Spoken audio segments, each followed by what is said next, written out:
नारायण श्रीमन्नारायण नारायण नारायण भजमन नारायण नारायण नारायण भजमन नारायण नारायण नारायण श्रीमन्नारायण नारायण नारायण लक्ष्मी नारायण नारायण नारायण माता नारायण नारायण नारायण माता नारायण नारायण नारायण पिता नारायण नारायण नारायण गुरु नारायण नारायण नारायण शिष्य नारायण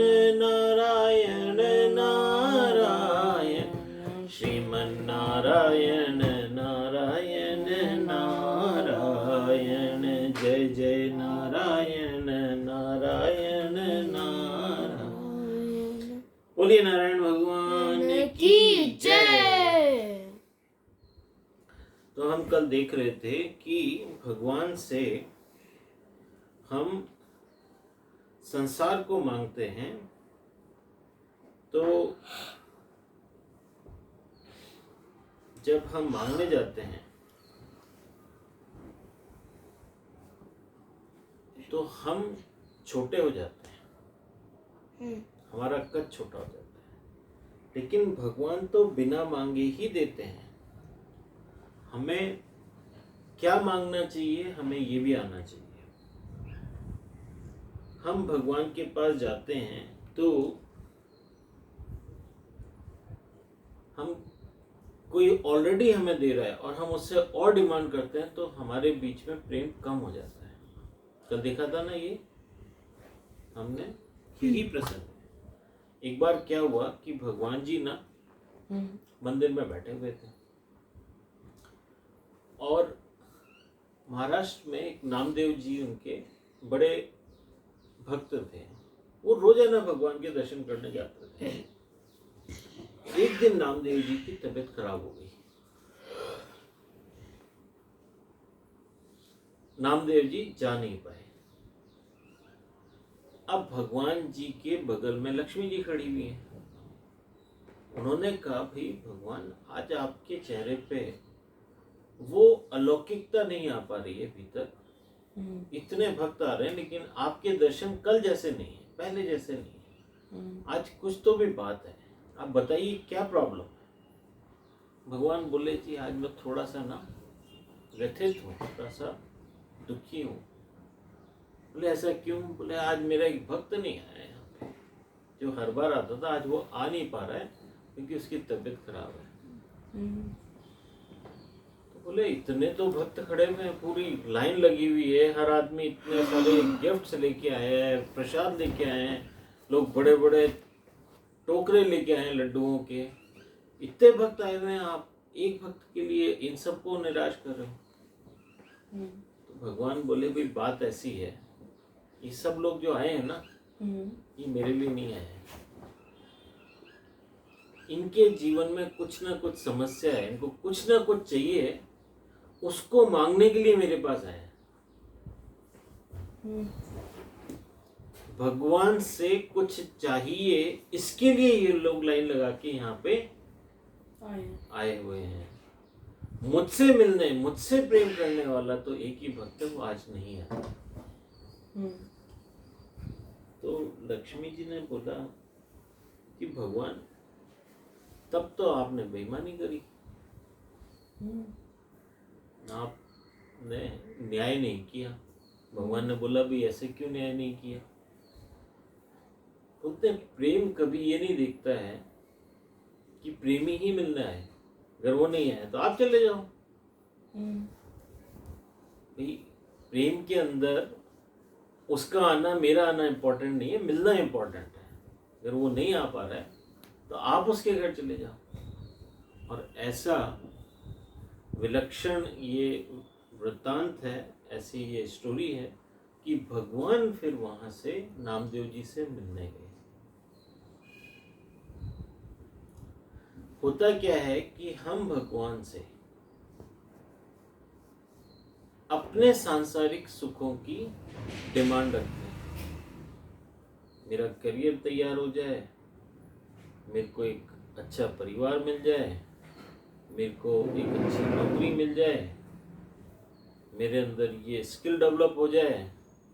हम भगवान के पास अपनी डिमांड लिस्ट रख देते हैं, और हम जब भी भगवान के पास जाते हैं, भगवान की भक्ति, भगवान का प्रेम मांगने नहीं जाते।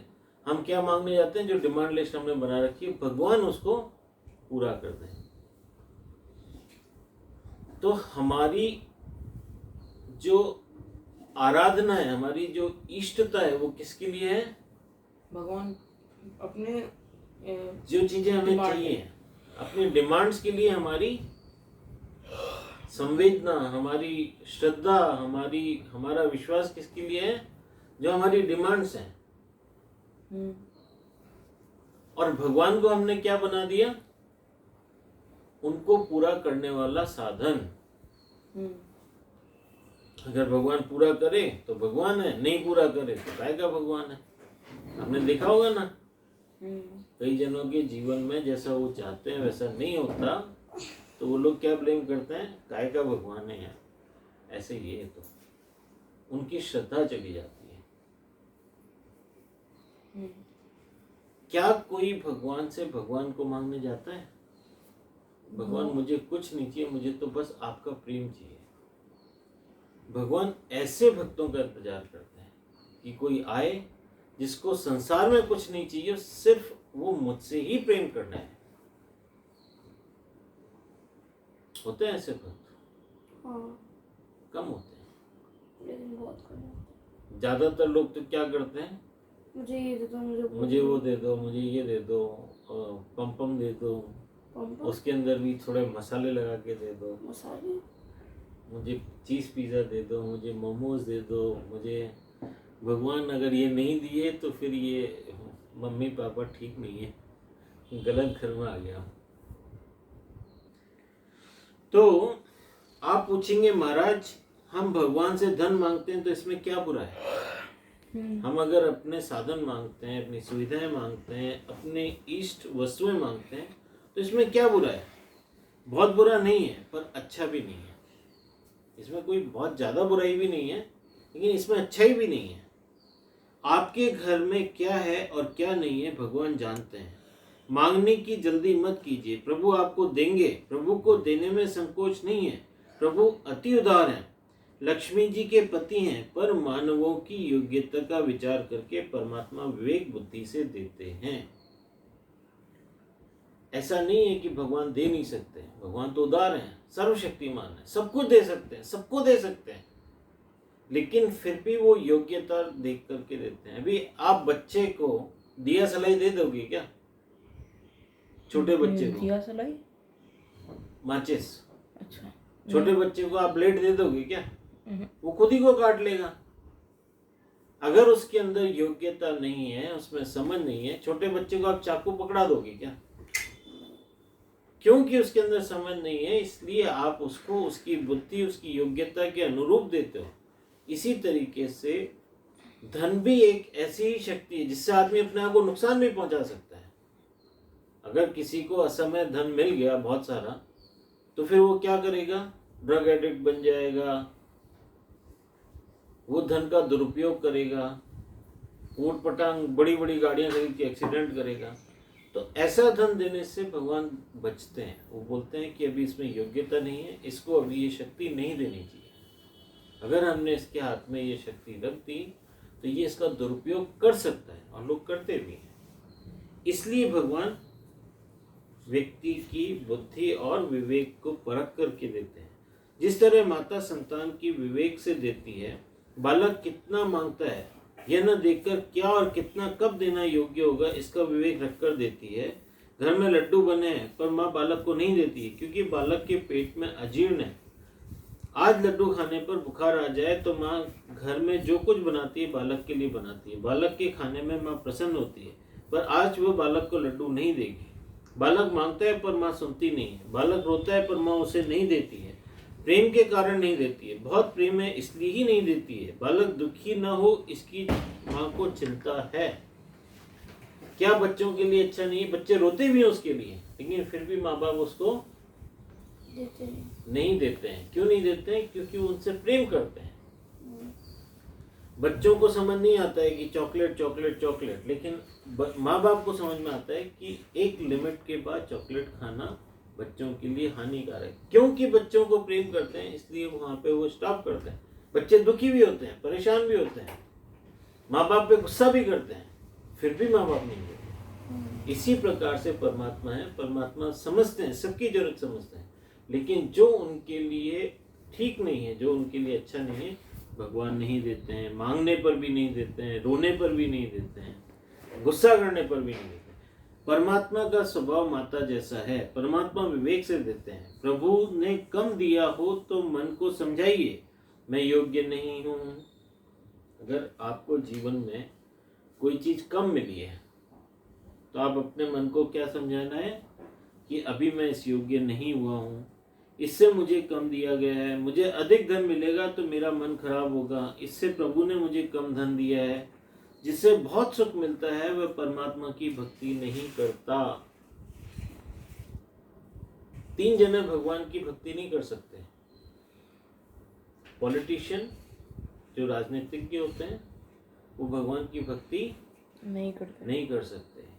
सेलिब्रिटीज, जो सेलिब्रिटीज हो जाते हैं ना, वो फिर भगवान की भक्ति करने लायक नहीं रहते।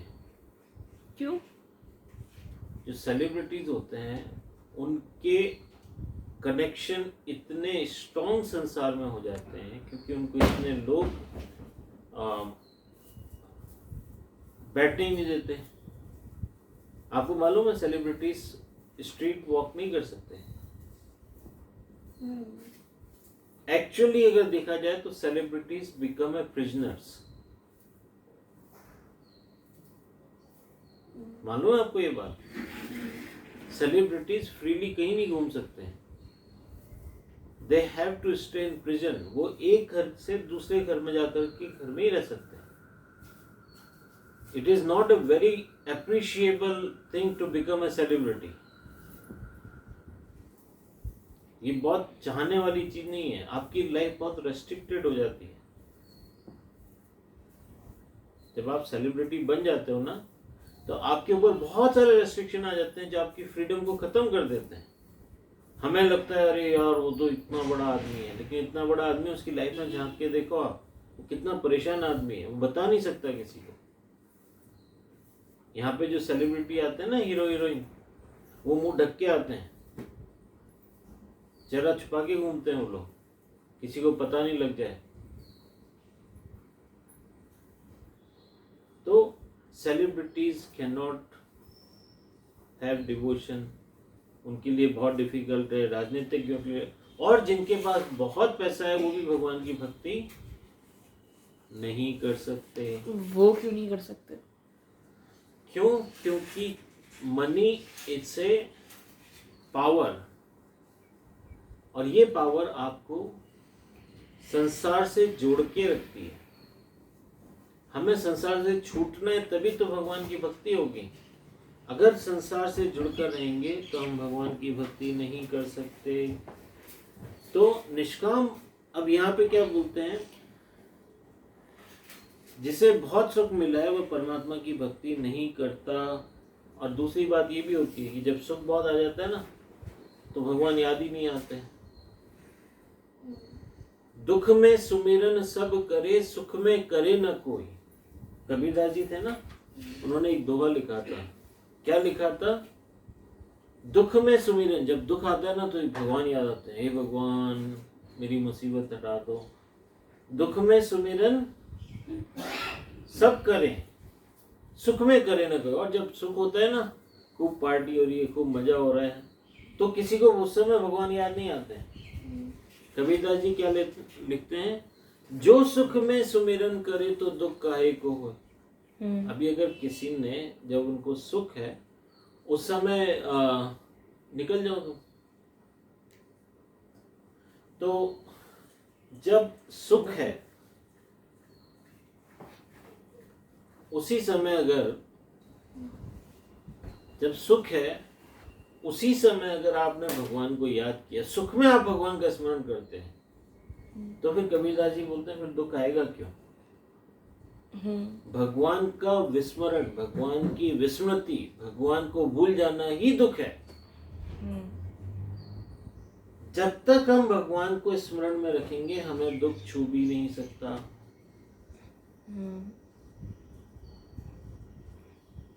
संसार को याद करना, संसार का स्मरण रखना दुख है, भगवान को याद रखना, भगवान को के प्रति आसक्त होना सुख है। अब ईश्वर का मतलब ये नहीं है कि हमने यहाँ पे बैठा रखे हैं ठाकुर जी, तो ये ईश्वर का प्रतिरूप है। ईश्वर का मतलब है हमारे जहन में, बेटा इसको कर देना, ईश्वर का मतलब है हमारे हृदय के अंदर जो लाइफ फोर्स है, कॉन्शियसनेस है, दैट इज गॉड। हम उस पूरी शक्ति को प्रतिरूप में, उसकी एक क्या बोलते हैं उसको,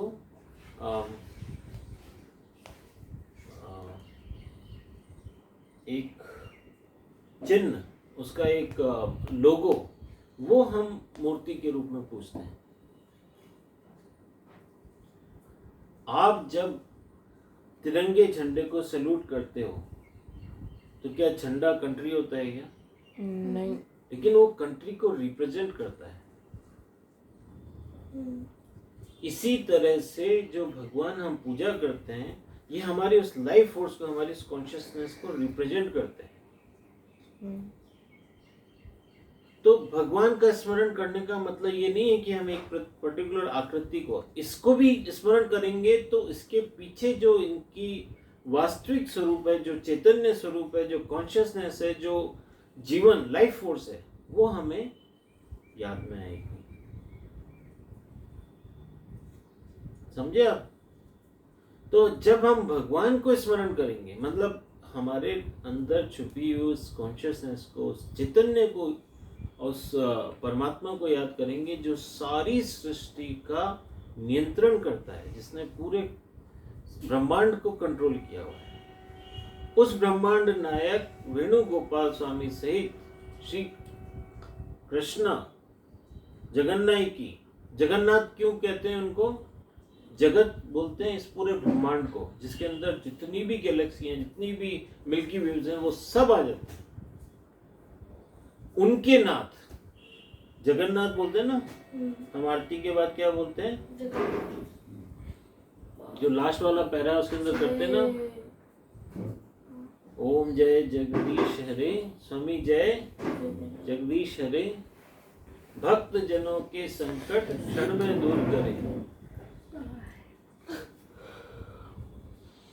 बोलिए जगन्नाथ महाराज की जय। तो ये जो जगन्नाथ जी हैं, इनको जब हम यहाँ पर इंडिकेट करते हैं तो इसका मतलब होता है हमारी अपनी लाइफ फोर्स,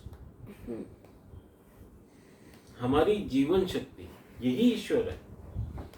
हम जितना अपनी लाइफ से, अपने मूल जीवन से, अपने आधारभूत जीवन से जुड़ेंगे उतना हमें प्रसन्नता बढ़ेगी, और जितना हम संसार से जुड़ेंगे उतना हमारे अंदर दुख व्याप्त होगा। तो यहाँ पर बोलते हैं कि परमात्मा का स्वभाव माता जैसा है, परमात्मा विवेक से देते हैं। प्रभु ने कम दिया हो तो मन को समझाइए, मैं अभी योग्य नहीं हुआ हूँ, इससे मुझे कम दिया है, मुझे अधिक धन मिलेगा तो मेरा मन खराब हो सकता है, इससे प्रभु ने मुझे कम धन दिया है। जिससे बहुत सुख मिलता है वह परमात्मा की भक्ति नहीं करता। प्रभु ने आपको संसार का सुख दिया हो तो समझना कि प्रभु की कृपा की है। आप मन में ऐसी भावना रखिए कि मेरे प्रभु अति उदार हैं, अति प्रेम भरे हैं, मेरी योग्यता से अधिक दिया है, वे मुझे अधिक प्रेम करते हैं। मैं ही प्रेम नहीं करता हूँ, मुझे भगवान से ही नहीं मांगना है, मैं प्रभु की सर्वस्व का समर्पण करना चाहता हूँ। यही भक्ति है जिसमें सर्वस्व का समर्पण है। आप प्रभु के हो जाइए, परमात्मा से ऐसा प्रेम कीजिए कि उन्हें आपकी चिंता हो। वैष्णव तो प्रभु से मुक्ति ही नहीं मांगते। यहाँ पर एक शेर आता है। शेर कहाँ पे आता है शेर? उर्दू के अंदर अगर किसी बात को जमा करके कही जाए तो उसको शेर बोलते हैं। मेरे को लगा लॉयन आ गया यार, मस्त। पैराग्राफ में एक जिसको बोलते हैं ना, कविता रूप में अगर किसी बात को उर्दू में बोला जाए तो उसको शेर कहते हैं। कहाँ पर आ गए शेर? तो इस बात को उर्दू के अंदर इस तरीके से बोला गया है कि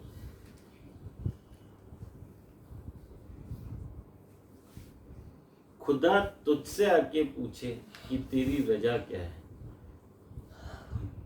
कौन पूछ रहा है ये?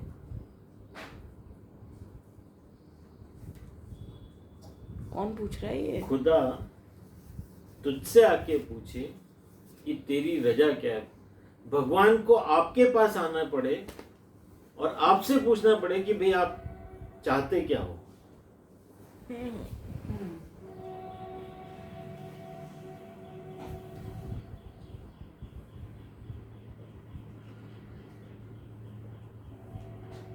यहां पर ये बोला ना, परमात्मा से ऐसा प्रेम कीजिए कि उन्हें आपकी चिंता हो।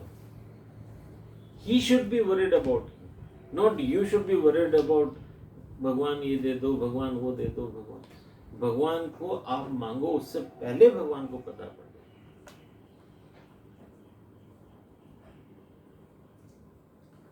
तो यहाँ पे कहते हैं, हरि के जन मुक्ति नहीं मांगे, मांगे जन्म जन्म अवतार रे। नित सेवा नित कीर्तन उच्छव, दर्शन पावे नंद कुमार रे। जगत माही भक्ति श्रेष्ठ, जो ब्रह्म लोक में नहीं है रे। यहाँ पे जो हरिजन होते हैं, जो भगवान के लोग होते हैं, जो वैष्णव जन होते हैं, वो क्या बोलते हैं? हरि के जन मुक्ति नहीं मांगे।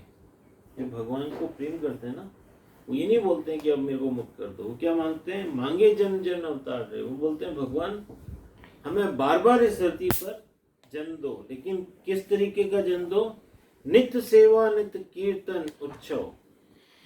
रोजाना तो हम आपकी सेवा करें, मतलब भगवान की पूजा करें, नित्य कीर्तन भगवान का भजन करें, और उत्सव और इस तरह के हम आयोजन करें। दर्शन पावे नंद कुमार है, और भगवान के बार बार हमें दर्शन मिले। जगत माही भक्ति श्रेष्ठ, और इस दुनिया में भक्ति बहुत ही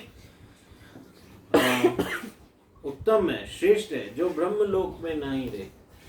और ये भक्ति ब्रह्मलोक में भी नहीं है। देखो आपको एक सीक्रेट बताता हूँ। जिनेश आप भी बैठो, निशांत आप भी बैठो। आपको एक सीक्रेट बताता हूँ। हम लोग अभी जिस लोक में, इसको बोलते हैं पृथ्वी लोक, ठीक है? अब इसके ऊपर भी 7 लोक हैं, इसके नीचे भी 7 लोक हैं। जो ऊपर के 7 लोक हैं ना, वो कहलाते हैं ब्रह्मलोक, पितृलोक, स्वर्गलोक, ठीक है? ऐसे करके हमारे ऊपर 7 लोक हैं, और जो हमारे नीचे के वो पाताल लोक कहलाते हैं। उनके अंदर दानव लोक अलग है, पाताल अलग है, तलातल अलग है। जो नीचे वाले लोग हैं वहां कष्ट बहुत होता है, क्योंकि वहां पे डिमोनिक पावर्स बहुत रहती हैं। जो लोग राक्षसी प्रवृत्ति के लोग होते हैं ना, जो दूसरों को दुख देते हैं, वो नीचे के लोगों में जाते हैं, वहां दुख पाते हैं। खुद भी दुख पाते हैं, दूसरों को भी दुख देते हैं। और मरने के बाद जो लोग ऊपर के लोक में जाते हैं, उनको सुख मिलता है। लेकिन अब बात समझना, जैसे आप जॉब करते हो और आपने बहुत पैसे कमाए, अब आप हॉलिडे के लिए जाते हो, तो क्या होता है? जब तक आपके पास पैसे हैं तब तक आप हॉलिडे मना सकते हो। जिस दिन होटल का या आप जिस रिसोर्ट में गए हो उसका पैसा देने के लिए अगर पैसे नहीं बचेंगे तो नहीं बना सकते, फिर क्या करना पड़ेगा आपको? घर में ही बनाना। वापस आकर के पैसा कमाना पड़ेगा। इसको बोलते हैं पुण्य। जब हम पुण्य कमाते हैं तो हमें ब्रह्मलोक में, स्वर्गलोक में, पितृलोक के अंदर जगह मिलती है और हम वहां जाकर के जितना समय हमारे पुण्य रहते हैं उतना समय हम वहां व्यतीत करते हैं। उसके बाद वापस कहाँ आते हैं? मृत्यु लोक में, पृथ्वी पर। ऐसे ही अगर कोई व्यक्ति काम नहीं करता है, काम चोरी करता है और वो जिम्मेवारी से काम नहीं करता और उसको नुकसान होता है, तो क्या होता है? घर से निकल करके उसको जेल भेज दिया जाता है। कोई अपराध करते हैं ना, उनको घर से खींच करके और जेल में भेज देते हैं, सजा देते हैं वहां पे। और उसके बाद फिर जब जेल पूरी हो जाती है, उनकी वो सजा कट जाती है, फिर क्या होता है? वो वापस घर पे आते हैं। इसी तरीके से हम लोग जो जीव यहाँ पे आकर के पुण्य करते हैं उनको पुण्य लोक मिलते हैं, जो पाप करते हैं उनको पाप लोक मिलते हैं। लेकिन फिर वो जब सजा पूरी हो जाती है या हमारे पुण्य खत्म हो जाते हैं, वापस धरती पर आना पड़ता है। और धरती पर आने के बाद फिर हमारे पास चॉइस है, या तो हम पाप करें या हम पुण्य करें। तो यहाँ पर जो वेदों के ज्ञाता हैं, जो पंडित हैं, वो बोलते हैं पुण्य करने पर भी आपको जो लोक मिलेंगे, जो धर्म का अनुष्ठान करते हैं ना, हम बड़े बड़े धार्मिक अनुष्ठान करते हैं, वो करने पर भी आपको पुण्य खत्म होने तक आपको छुट्टी मनाने का समय मिलेगा, लेकिन वापस आकर के यहाँ पे आपको भगवान की भक्ति करनी ही पड़ेगी। जब तक आप भगवान की भक्ति नहीं करोगे आपकी मुक्ति संभव नहीं है। फिर आपसे कभी पाप होंगे, कभी पुण्य होंगे, कभी आपको पाताल लोक में जाना पड़ेगा, कभी आप ऊपर के लोक में चले जाओगे, लेकिन आपकी मुक्ति संभव नहीं है। पुनरपि जननम पुनरपि मरणम पुनरपि जननी चतुरे शयनम यही संसारे बहु दुस्तारे कृपया पारे पाही मुरारे।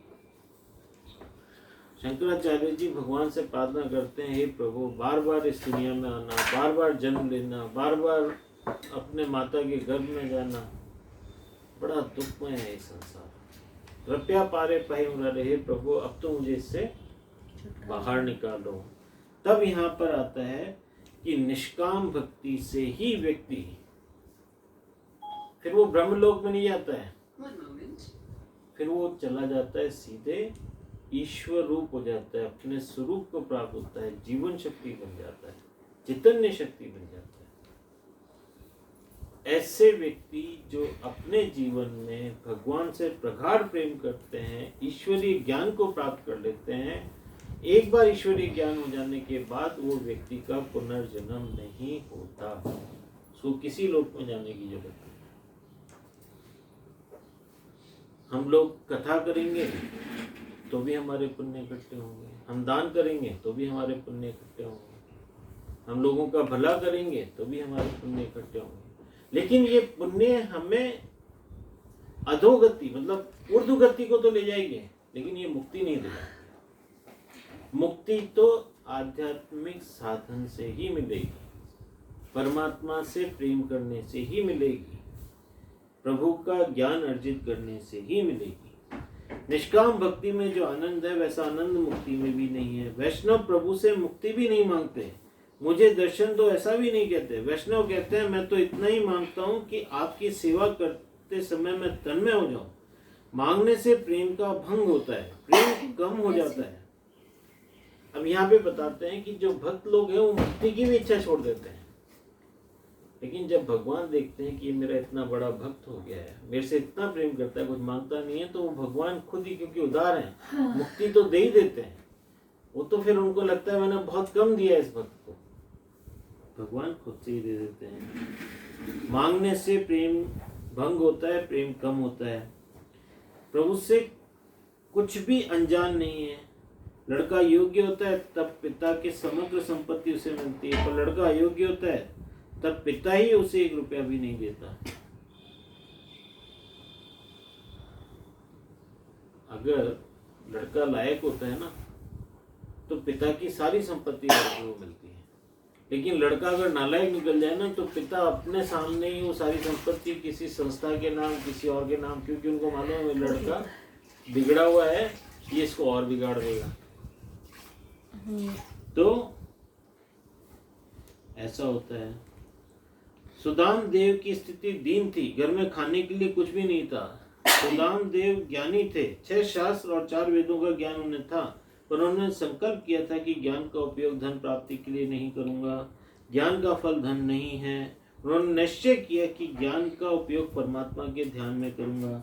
सुदामा देव घर में कथा करते थे, पति वक्ता और पत्नी श्रोता।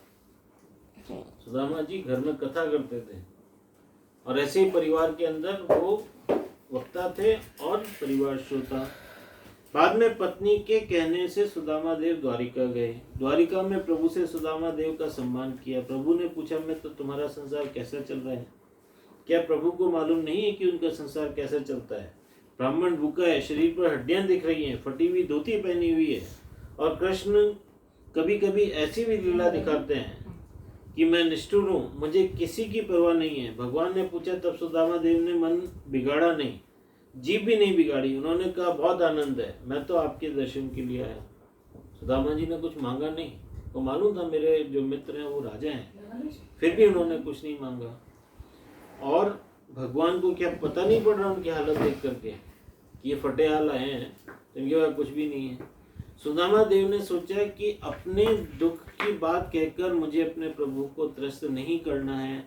मेरे कन्हैया, मेरे प्रभु बहुत मृदु हैं, दुख मेरे पाप के फल रूप है। प्रभु मुझे ठीक से देख ही भी नहीं सके और रोने लगे। मैंने प्रभु को त्रस्त करने नहीं आया हूँ, मैं लेने नहीं आया हूँ, मैं तो इन्हें चावल समर्पित करने आया हूँ। मैं सुना है कि राजाधिराज हैं, लक्ष्मीपति हैं, रोज 56 भोग का भोजन करते हैं, क्या ये मेरे भुने चावल स्वीकार करेंगे?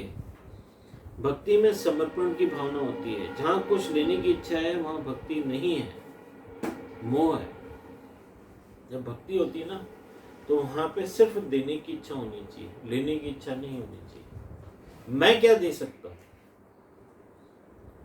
आप किसी संस्था से जुड़ते हो, आप किसी व्यक्ति से जुड़ते हो, आप किसी वस्तु से जुड़ते हो, तो हमें उसकी सेवा करने के लिए जुड़ना चाहिए, उससे प्राप्त करने के लिए नहीं जुड़ना चाहिए। इससे ठाकुर जी प्रसन्न होते हैं। गुलाब के फूल को देखकर नाग के पास ले जाने का मन हुआ तो ये मोह है, पर सुंदर फूल को देखकर ठाकुर जी के चरणों में अर्पण करने की इच्छा जागृत हुई तो ये भक्ति है। बोले श्री कृष्ण कन्हैया लाल की जय। आज की